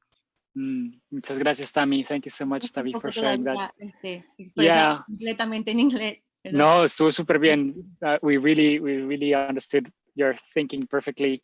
And yeah, just to translate the last part, Tami was talking about it, the importance of this awareness and this witnessing of the life of the animals. She also mentioned someone asked on the chat about insects, and that she really felt that killing a grasshopper is the same as killing a cow, and it should be treated with the same amount of respect, whether these different animals have different levels of sentience, of consciousness. I think what we're up against is much bigger than that, because a lot of people don't, right here, maybe most of us are like, yes, animals have a soul, animals are sentient. And a lot of people don't think that, right? and it's like, do we start there or kind of do we talk about that like because it feels kind of, you know, so disconnected from the reality of being human, not to be able to acknowledge the life and the soul of another living being with two eyes and a mouth and a nose and ears, right? That's kind of the easiest one to feel empathy towards, because they have a similar brain and mammals. But yeah, I guess it's I have some friends working on a fascinating project called the Consciousness Index, which is trying to understand, trying to develop a way to measure consciousness, which is a massively complex endeavor. But the point being, like, a tree has consciousness if he's alive, right? Arguably everything that is alive has consciousness. Arguably there's a theory where maybe consciousness is an inherent property of the universe, and we are able to perceive it because we have a nervous system and senses, and we are aware of other life, and hence we are conscious. But there is this idea that everything is conscious. So in a way, kind of this bigger question of how do we increase, right, in this consciousness index paradigm, how do we increase the levels of consciousness of other humans to be at least conscious of other life and the sentience of other life? And I guess that's where, again, always, I think we always come back to the same point, is like, how can education, right? How do we should teach, how should we teach, or what should we teach to kids at schools eventually to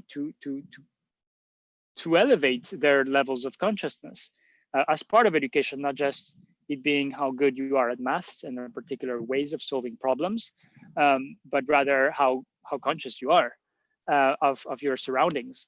So yeah, I guess it always boils down to education. Yeah, that was me that put the thing about insects in the chat. There was like two aspects to what I wrote. Just reading it back. The first one was when we talk about a bit what you spoke about earlier about like taming animals and things like that. And obviously with like and also the increase in population size as well. A hot topic at the moment in the future of food is eating insects, replacing animal protein with insects such as crickets. So there's that, but also most vegan processed food at the moment has insect DNA in it if you test it, because of the way that crops like vegetables and cereals are harvested, especially on an industrial scale. It's inevitable that there's insects in there, and you can actually test it and see the DNA. Yeah, like rice, right? Rice is one of the examples that all rice that you eat has actually particles of insects. Yeah. So I don't really have a question, but it was more, I just wanted to touch on that topic as part of this talk. Yeah. I mean, I have no doubt that insects is going to be a thing in the future. As much as some things like, well, how do you think things are going to be in the future? One thing that I have no doubt about is that insects are going to play an increasingly important role, whether it is to feed humans or as feed for animals. But they are simply, from a purely objective engineering perspective, they are the most efficient species and genus to be able to transform resource, which is often waste, into protein. Like, there's no other life form that transformed waste into protein. And we're talking about waste, sometimes toxic waste, into healthy protein. Like they transmute matter into things that are good food. And so it absolutely makes no sense if we are if we don't integrate that more seriously into diets. Oh, there's another thing that made me think of. I'm gonna check these comments. I want to make a quick point. I think you're spot on about education. And I think that one of the ways that we can educate ourselves is to learn how to think about things from different perspectives, and not just consider our own. but come at it from different ways.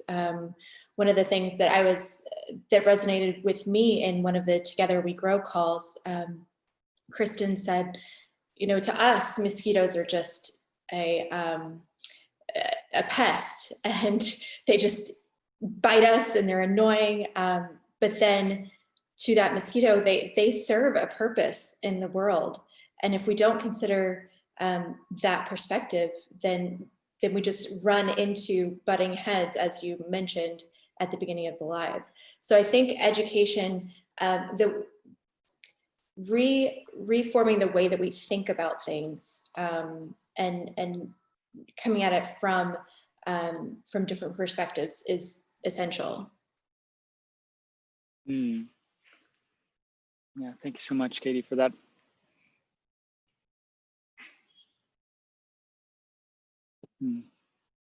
I see there's a good recommendation. There's amazing things on the chat. Yeah, go ahead. Sorry. Oh, my screen's kind of going in and out. Can you hear me okay? Yeah. Okay. So I used to work with dolphins for a very long time, and they all have their own names, just like you're Charles, you're Monique, you're Katie. They all have their own names. They all have their own. And when one of ours passed away very unexpectedly, we had 2 weeks of every single animal calling her name every day. Where is she? Where is she? Where is she? Where is she? Because she died so quickly that they didn't get to say goodbye. And it was very hard on them. Like, it was, so people don't think about, they're just like, oh, it's just a stupid animal. It's just out there doing, you know, animal things, but they've got so much going on in their lives, right? So, yeah. Yeah, thank you for sharing that, Colleen.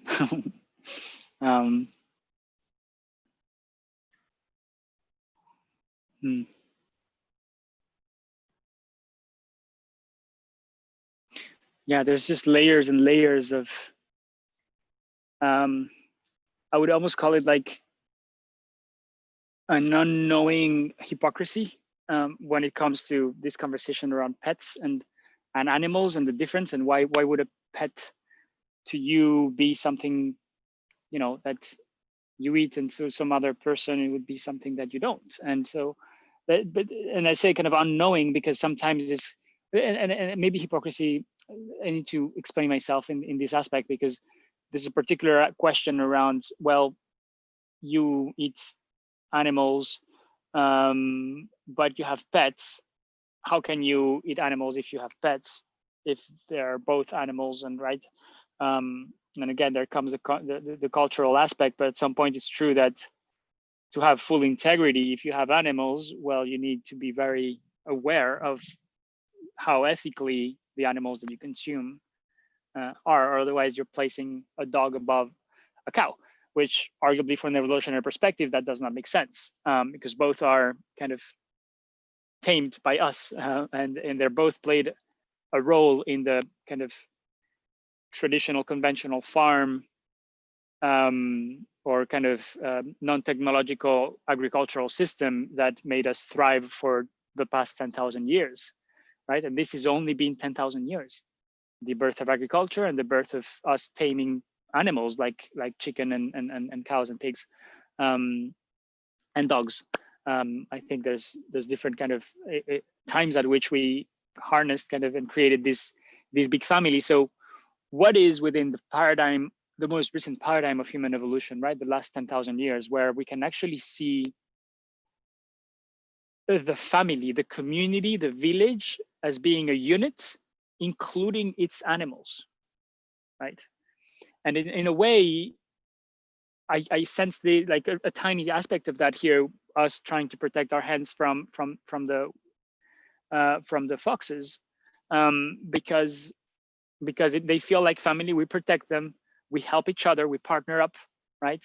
I keep you safe, you give me an egg a day, deal, right? I feel like this is a deal like they have not signed and agreed, but it feels like that's the way it has worked for thousands of years, and it feels like the deal is just embedded in our DNA and at this point. And I do feel that we're tuning into something, remembering something ancient about being human when we feel empathy for non-pet animals, or when we feel so much love for a pet, like so much love, like some people see a pet as their child, right? And we know that to some, and especially to kids, I've seen families that said, oh, we're definitely having a pet so our kids can learn about death, because they will at some point eventually have to face the death of their pets, and that is a turning point for many, right? So it's kind of yeah. So much to talk about. Well, yeah, thank you so much for hanging in there. It's already been 2 hours on this topic, and it almost feels just like the unconference, that is just like, it's already over. What do you mean? We could go on for hours. So yeah, I want to kind of, eventually not close it yet, but head towards a closing. But yeah, first of all, thank you for being there for those 2 hours and putting your attention, and I feel honored that you're listening, right? And so, which I must confess, a year ago or 2 years ago, it wasn't easy for me to be in a position like this where I'm kind of ask questions and things like that. So I just wanted to kind of, for those of you who are new to Patreon, hello, this is me. So I see some new faces here. Hey, Joey. That I see it's the first time you join us here, but it's kind of, yeah, it's not easy sometimes to be here, and especially with a topic like this. But I feel that extremely grateful that with the support of the space that we have created on Patreon, I feel more comfortable entering these spaces. I feel like you got and we've had the conversation about this, right? So I feel like I got your back. Sorry, you got my back, and it's nice to feeling, and it feels that whatever we can do, whatever I can do to be of service to a positive change and heightening, raising awareness about these topics, we must do what is in our capacity, because it's and I really said it, and I'm happy I said it in the Insta Live, that there are some very important ethical crimes that will go down in history as one of the greatest crimes that humans have committed against life. And this is just part of course, a set of things that we are doing right now in the way human civilization has evolved. That is just really, really wrong. So hopefully we not only inspire each other hopefully we inspire each other to step up to better narratives and to show up better with our stance, our diet, and our education, because I know there's a few educators here, but also our role as citizens within a family, within a community, within a city.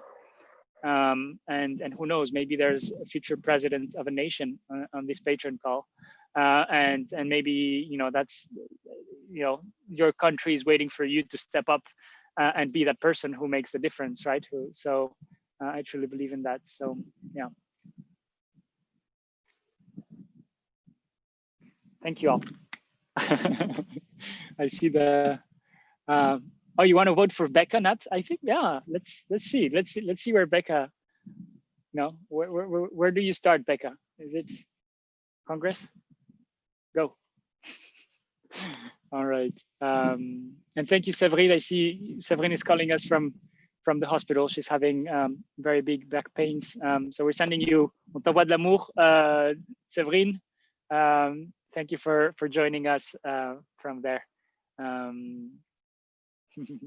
Heart. Heal fast. All right. See you around. I'll be posting tomorrow. I'll be putting some Patreon hours towards our July update, and there's a few exciting things and a few more posts. And then announcing that next Saturday we're going to be cooking tomatoes, and we're going to be exploring the tomato in all its shape, forms, and explorations. And we're going to prepare probably for the August live cooking class, which is going to be around preserving foods. I'm pretty sure that's what's going to happen, because we have lots of things to preserve for those of us in the Northern Hemisphere. Summer is here, and we have plenty of foods to save. So yeah, that's how we continue. Let's put plants in the forefront. Let's celebrate the beauty of plants, and let's make sure that we, I guess, reduce and help reduce unethical animal consumption, and try to elevate ethical animal consumption. I guess that's one kind of direction in which we can eventually sail. Thank you all. Bye-bye. Thank you so much. If anyone wants to share, by the way, I still have time. It's not like I need to go. It's just in 2 hours. Nat, who wanted to say something? Hi, No? I'm Donna. Donna, yeah. My first live Q&A, so thank you so much, and thank you for answering my question. I wanted to piggyback on what Katie was saying earlier about education, and I definitely think that's very important, especially because if you just tell someone like stop eating meat, you can't do that, and you can't force that.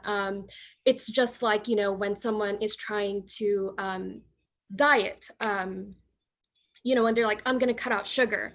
Well, it's kind of impossible if you eat sweets every day, and then you tell yourself like, oh, I'm not going to eat it, and then you just kind of go back to eating it once you're craving it.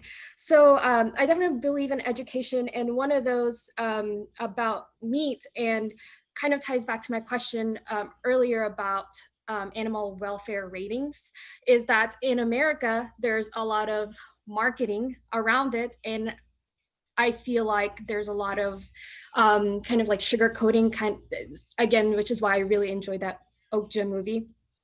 There's a lot of sugarcoating marketing around, like cage-free and all that stuff, which really doesn't mean anything. And so, but there are some, like for example, like pasture raised, I think is really, like pasture raised eggs, I think are maybe one that makes a difference between like how the chicken or the egg was produced or whatever. And same thing with like grass fed versus grass finished. I think a lot of people don't know that grass fed, again, doesn't necessarily mean anything as well, but grass finished does. So I think just starting off with, not completely telling someone like stop eating meat, but here's better ways, or here's better meat selections that actually make a difference between, that you could consciously make. But again, a lot of times those are more expensive. And so it just kind of, just relating to someone and just educating properly on what is like, don't fall for these marketing traps, but instead like, this is what's real, and, creating a guide of like what is, actually environmentally better, if that makes sense. Yeah, thank you so much, Donna, for that. That's great feedback, and also really appreciated your question and your comments all along. And welcome. This is the first time that we have you here, so excited to get to know you better in the coming calls. You make me think about something, which is, we really this community has become very action oriented. And so we've done the book club, we've done the unconference, we're doing videos for the unconference. I just saw them all today, like the final version, and I'm so excited to share with everybody. And we've been doing kind of, the guide to conscious eating, right? For example, in 20 languages. So but I wonder if we wouldn't do more and have more impact, even if it's small impact. But I wonder if it wouldn't be better to just try and develop a guideline to conscious eating of animals, rather than trying to find all the arguments on why you need to move to vegan, right? Or to plants. Again, for this kind of strategic aspect of like, it's more important to reduce the consumption of it's not bad meats, but like poorly treated animal products. And so I wonder if there couldn't be kind of a little segue to a little kind of sequel to the Guide to Conscious Eating that is about specifically eating animals. And maybe we could bring, because you seem to have good knowledge of the difference between grass-fed and grass-finished, right? And of course, there's new things coming up, like regenerative beef, right? That's a reality, but it's very marginal. Like there's only a few people that can afford that most expensive beef. But maybe we could come up and bring resources together, at least for us for now, right? Eventually, if it becomes something that we can proudly share in the future, that would be amazing. But I do feel that in the past 2 or 3 months, we've had conversation about animal ethics and about eating meat. And I think that we can really come together at some point to try and put the best of the science, the best of the ethics, the best of the current kind of market, the dangers of believing that cage-free is good chicken, and all this. So to empower people to make better decisions, because in the end, this is what it's all about. It's truly empowering. And another thing that I wanted to mention on what you said, Donna, is that, and I've said this many times in the past, in kind of different applications, but what makes humans change behavior is pleasure, or one of the things, right? There's a darker side that you change behavior because you have to, and it's not necessarily pleasurable. But one of the things that can guide mass decision making is pleasure. And so arguably animals that are raised ethically taste better. And I think Becca has, I think it was Becca who mentioned it to me for the first time, that there was this research showed that the type of fats that you find in regenerative beef versus industrially farmed beef are actually healthy, as opposed to unhealthy when you have the industrial version, because of the way the animal is treated, fed, and eventually the way it's sacrificed as well. All this, and it goes to fish as well, that some fish, actually their flesh becomes brown and it's not that delicious if you don't bleed them on the boat. Mackerel, for instance, you have white flesh if you bleed the animals on the boat.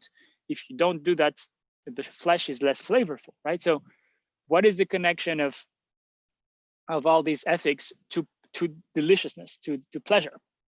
Because in a way, if the kind of our let's say our weapon, our strategic weapon, is to bring together, and to use culinary arts, to use good food, not to say culinary arts and make it sound like inaccessible and expensive, to use good food as a way to guide people towards the healthier choices for them and for the planet. And I guess this is where it all comes together, where we have an interesting opportunity here with the combined skill sets, talking about good food and making that the reason why we're excited and changing, and then try this good food. And then, it also comes with all these philosophical and ethical aspects underlying.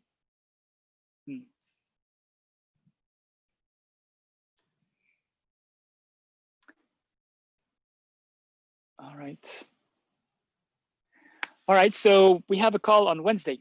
Let's tune in again on Wednesday. Maybe we can have a follow up on this. I'm not sure who's hosting. Do we need Elise is hosting. Okay, Elise is hosting. Amazing, cool. So I'll connect with Elise, and looking forward for that. And then we have in a week from now we'll be on the live cooking class. And tomorrow I'm doing another one of this. I guess I just doubled the game, so I'll do it in Spanish tomorrow. So eventually we'll see how things go, because there's also the Together We Grow, so maybe we could connect both. We'll see. All right. Thanks again.